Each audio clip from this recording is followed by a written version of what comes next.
take a base of action. Green group, stay across the whole sector of each other. Admiral, we have enemy ships in Sector 27. It's a trap.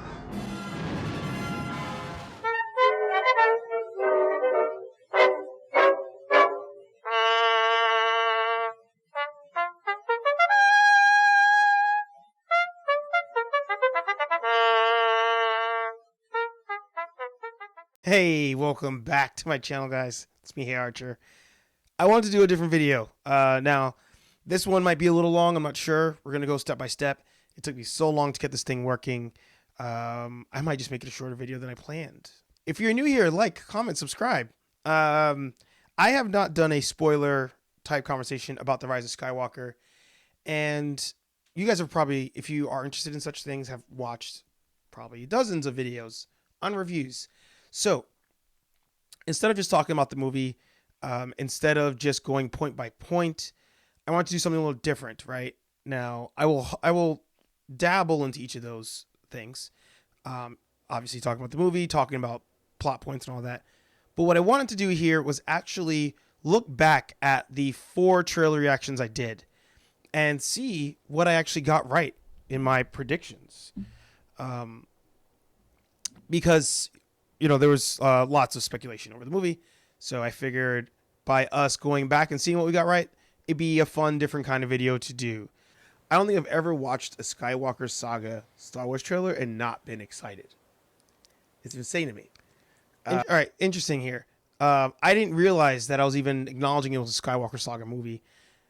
I thought that the whole "It's the end of the Skywalker Saga" was a new thing that came up in marketing. I must have just fallen into the trap. It's a trap. And even I acknowledge that it's a Skywalker Saga movie. It really, in the end, was not. Let's continue. Just stop now, because I'm going to go into my thoughts on what I think is going to happen.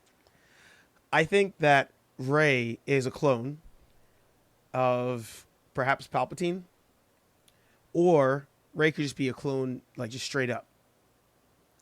And so I guessed that Rey would be a clone of Palpatine.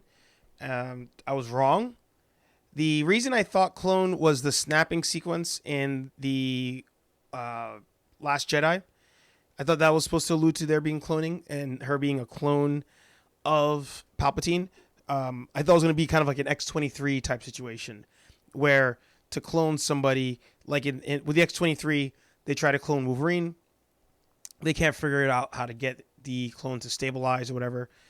So they end up kind of splicing him with a woman. And now you have like a clone of Wolverine, but female, which is X-23. And she has a lot of the traits, the character traits of Wolverine. So I thought that's where they're going with this. Now, the half truth there that I got right was that she was actually Palpatine blood. So I got that. She's the granddaughter of Palpatine. So good morning, everybody. Editor's note here as I'm doing this video. I skipped over a major plot point here that I was speculating on when I did the video that you're currently watching. So let's see what I was talking about. It's not the Rey that you normally watch. I think that's a clone of Rey. And they also could have been, trying to mix in Palpatine's DNA to make somebody. She could have been a granddaughter of Palpatine, and then they're cloning her, and they wanted that to be like the vessel that Palpatine takes over, because that was a story arc in the comics, I believe. So I don't think that's actually Rey there. Whoa! So I had 2 concepts there out of 3: Palpatine's granddaughter, and that he wanted to take over her body to then continue living. The cloning part was off. He actually, the granddaughter part I got right. So yeah, I don't know why I was mentioning cloning. Oh, I know.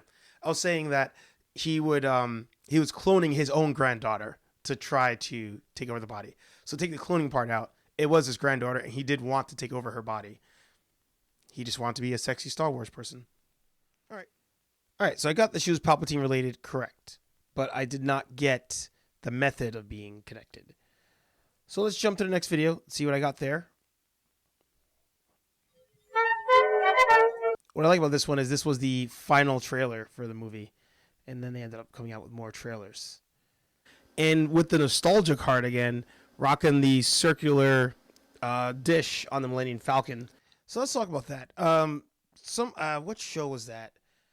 I think I was watching Untitled, or this is only I forget, on the Tested channel. They were talking about this scene here, and it's another. I've been watching a lot of content lately.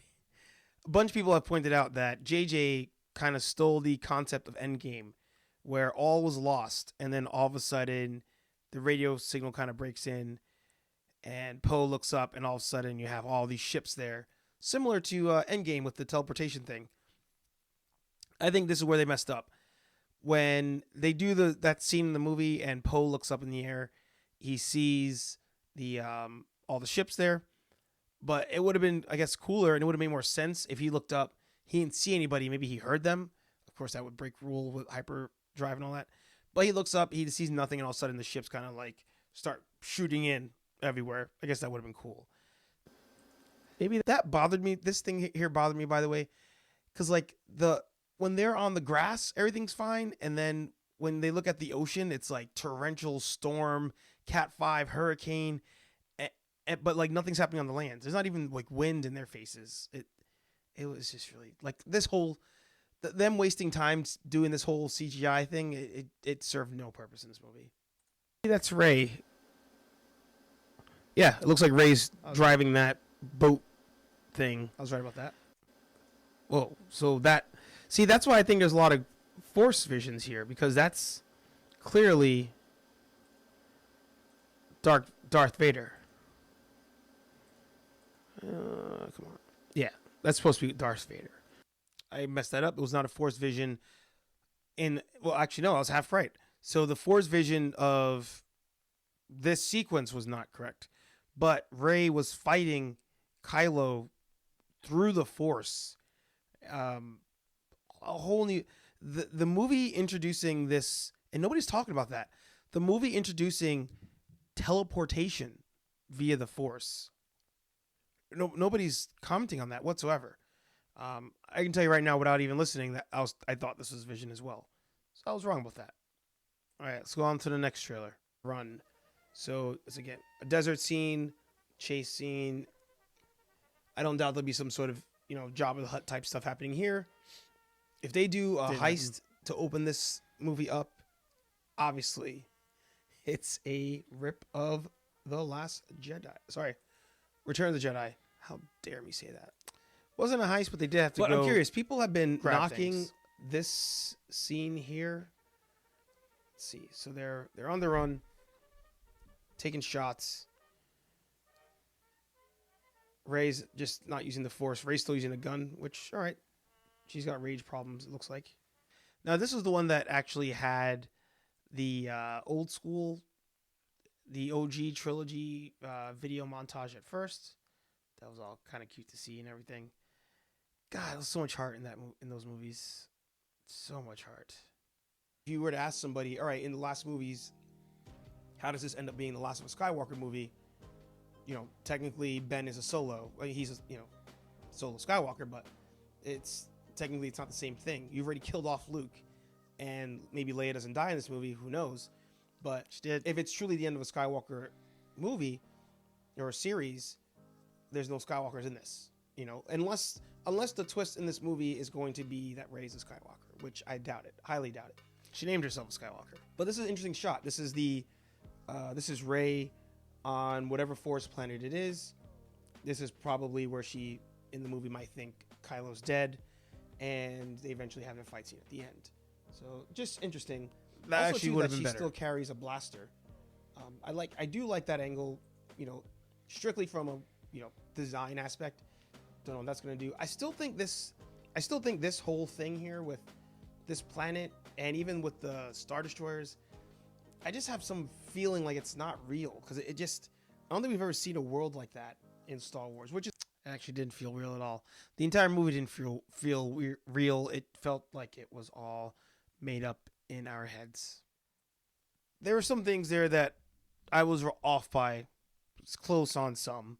Obviously Rey turned out to be a Palpatine. Rey ended up not being a Skywalker by blood. She deemed herself a Skywalker, because that's how that works.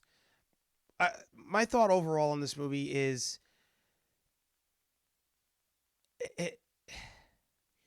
they just panicked, right? Everything has been going so poorly with all of Star Wars that they just panicked. And somebody said on a show I was listening to today that the opening scene when they're hyper jumping consistently, they jump, what's going on? Jump, what's going on? Jump, was a premonition of and a foreshadowing of the movie, and that's correct. That's exactly what this movie was. This movie was all over the place. It was all over the place.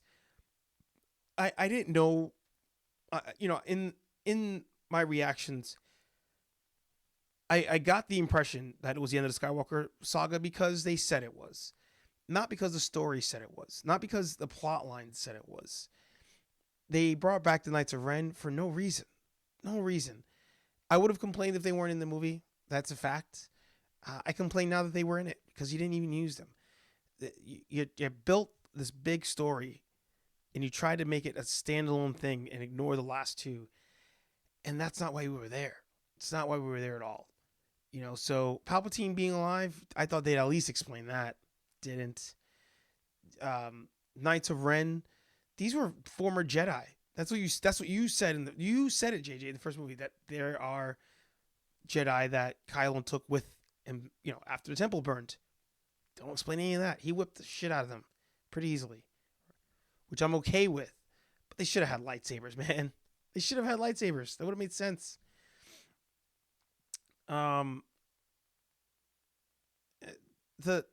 I think my biggest thing is the teleportation thing, right? The force healing, I'll let it go. I'll let the force healing go. They did it in the beginning of the movie. Again, foreshadowing. They did it in The Mandalorian the day before the movie came out.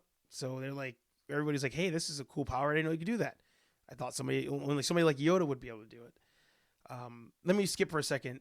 The final fight, Kylo and Rey. Sorry, at that point it's Ben and Rey versus Palpatine. It was just light show. Like, they didn't do anything. Nothing happened. There was no duel. There was no mental battle of the Force or anything. It was just electricity. He did Force Storm, which was cool, but he's shooting the electricity. She's blocking it. They did that in Revenge of the Sith. That happened. It's how he lost there. And then they do it again. And this time it's like, well, I have two sabers now.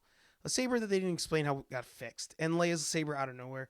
There was no foreshadowing of Leia having a lightsaber to make me care that they had that. But then going back to step, the teleportation thing. The fact that the Force connection is so strong, they can actually move objects through space and time. When the necklace grabs, when the box thing breaks, and that ends up in the middle of a fight that Rey's having with Kylo, they're not even on the same world. Like, he's on the world, she's on a spaceship. These writers just like, let's just make shit up. Let's just make it up. Just keep going. Who cares?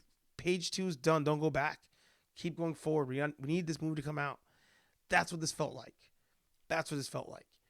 You should have taken introducing Carrie Russell or whatever her name's character on that planet. Again, another planet sequence you didn't need. Introducing her, unnecessary. Introducing that girl that Finn was talking to, unnecessary. I get it. The whole like, oh, there's other people who defected. Got it. Don't need a whole sequence on it. Finn not telling Rey what he wanted to tell her. Why would you bring up a plot point from the first movie to not answer it? He was force sensitive in the first movie. We got it. I got it. We all got it. You allude in this movie he's force sensitive without telling us he is, without blatantly saying he's force sensitive. Why waste the time? Overall, talking about this movie pisses me off. Now, I said in my 2-minute review that by watching the movie with my brain turned off, it was easier to get through. And that holds true. I actually sat there. I had like arms crossed. I was just, at one point I was on my phone, head in my hand.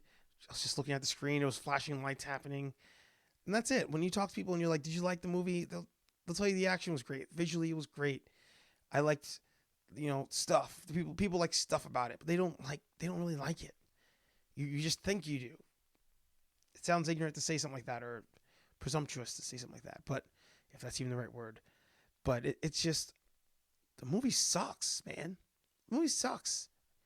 And the Kevin Smith argument that at least you got something, at least you got Star Wars, at least you got Iron Man 4, 5, 6. That argument that at least you get something doesn't mean you have to like it. It doesn't. You know? It doesn't. And this movie's proof of that. And this trilogy was proof of that. Yeah, the prequel trilogies weren't good, right?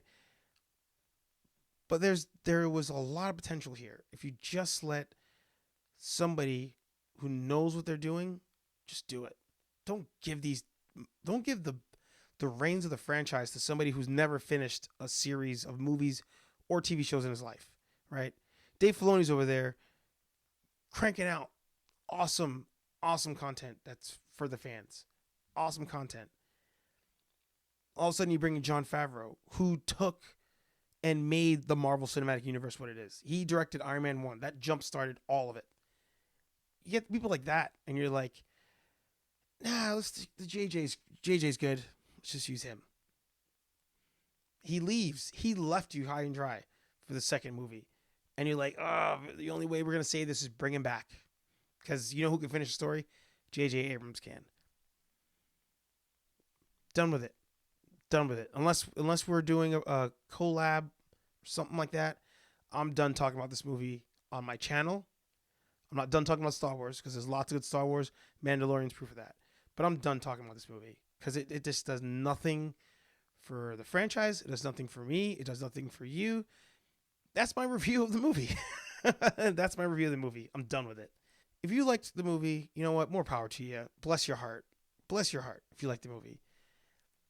But you know what? I can't with this movie anymore. I can't even. But thanks for watching this review. Kind of. Like, comment, subscribe. Share this video so you can see show your friends how crazy your buddy HeyArcher is when it comes to Star Wars. But it's New Year's week. HeyArcher episode 180 is dropping. I'm excited for that. I'm excited for the future. 2020 is going to be a great year. Lots of good movies coming out by people who know how to write, know how to direct, know how to produce, know how to give you a story that's cohesive. That's all. I'll see you guys in the next video.